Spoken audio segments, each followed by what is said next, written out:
Well, we celebrated 30 years of the Ballymaloe Cookery School just a couple of weeks ago, and the Cookery School is in the middle of a 100-acre organic farm and gardens, and students literally come from all over the world because here they can get what they call a total farm to fork experience. Well, our ethos, of course, is the same as all of the members of Good Food Ireland. It's about fresh, local, naturally produced food in season and supporting your local producers in your local area. It makes sense on every level. It's fresher, it's better, and you're putting money back into your own locality. And when visitors come then, they get a taste of what's particularly unique in this area. Our food is very simple, but it's totally dependent on the very best, fresh, naturally produced, as far as possible, local food in season. So we also have a whole network of local producers who rear us free-range chickens and ducks and geese, or who make cheese for us, smoke fish, etc., etc. So they are our food heroes. They're what our food depends on.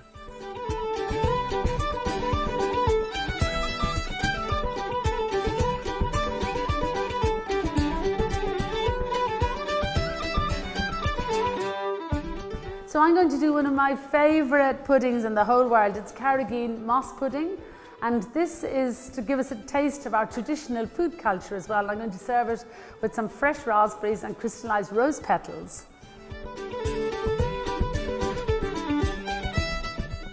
Carrageen is a little seaweed, and it's harvested after the spring tides when the tides are furthest out, and then it's spread out on the spongy grass on the cliffs and washed by the rain and bleached by the sun, and then it becomes this sort of very pale colour as opposed to the purple it is in the beginning.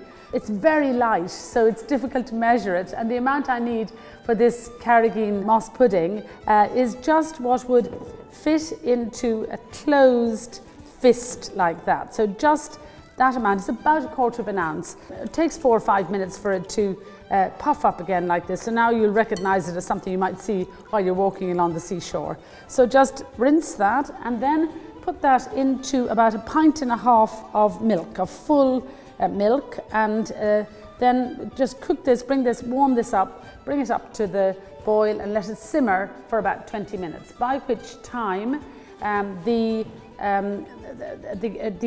gelatine will be oozing out of the Carrageen.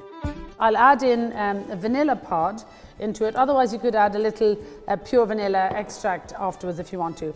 And then just put a lid on top and bring it up to the boil, and then turn down the heat to a very low simmer for about 20 minutes, by which time the gelatine, the natural gelatine, will be oozing out of the Carrageen. So here you can see it's thickened a little bit now.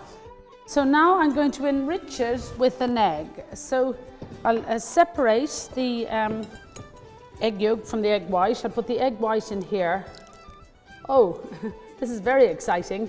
There are 2 yolks in this egg from our happy lazy hens. So I'll put that in there. So I've got a little egg yolk in there, and into that I'm going to add a tablespoon of caster sugar. If you hadn't been using vanilla pod, you could put a little pure vanilla extract in at this stage. Now, whisk those round. It's all very simple and easy to do. And then pour some of the warm milk, whisking all the time, through.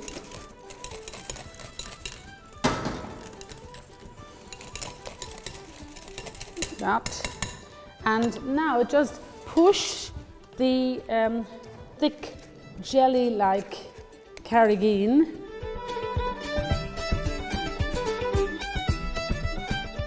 guests absolutely love this Carrageen, and it's very much part of our traditional food culture here in Ireland. So the egg yolk and the sugar underneath there, whisk that up, and then now I'm going to whisk the egg white, and I'll just fluff that into it. So when you're whisking egg white, you want a nice big bowl and make sure that it's spotlessly clean and free of grease. So whisk it up.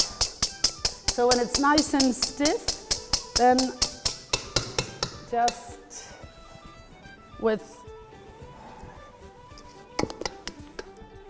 put it into the Carrageen, and we'll just put a nice sort of fluffy top. like that.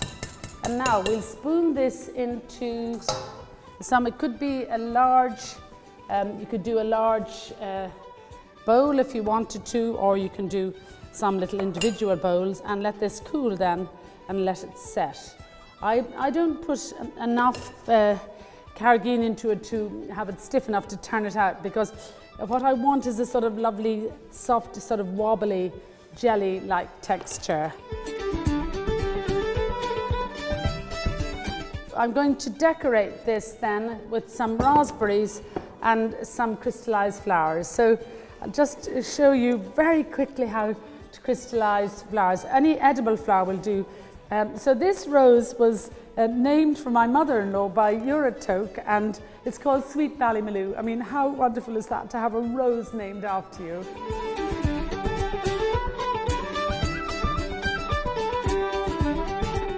I've got some egg white in here, so whisk it just a slight bit, just to break it up. And then with a little child's paintbrush, and then we use these crystallized flowers to decorate cakes and mousses and all kinds of things. They're so pretty. So like that, and dry then some caster sugar, and just sprinkle the caster sugar over the top like that. And just put them on a little sheet of parchment paper and then put it somewhere to dry out.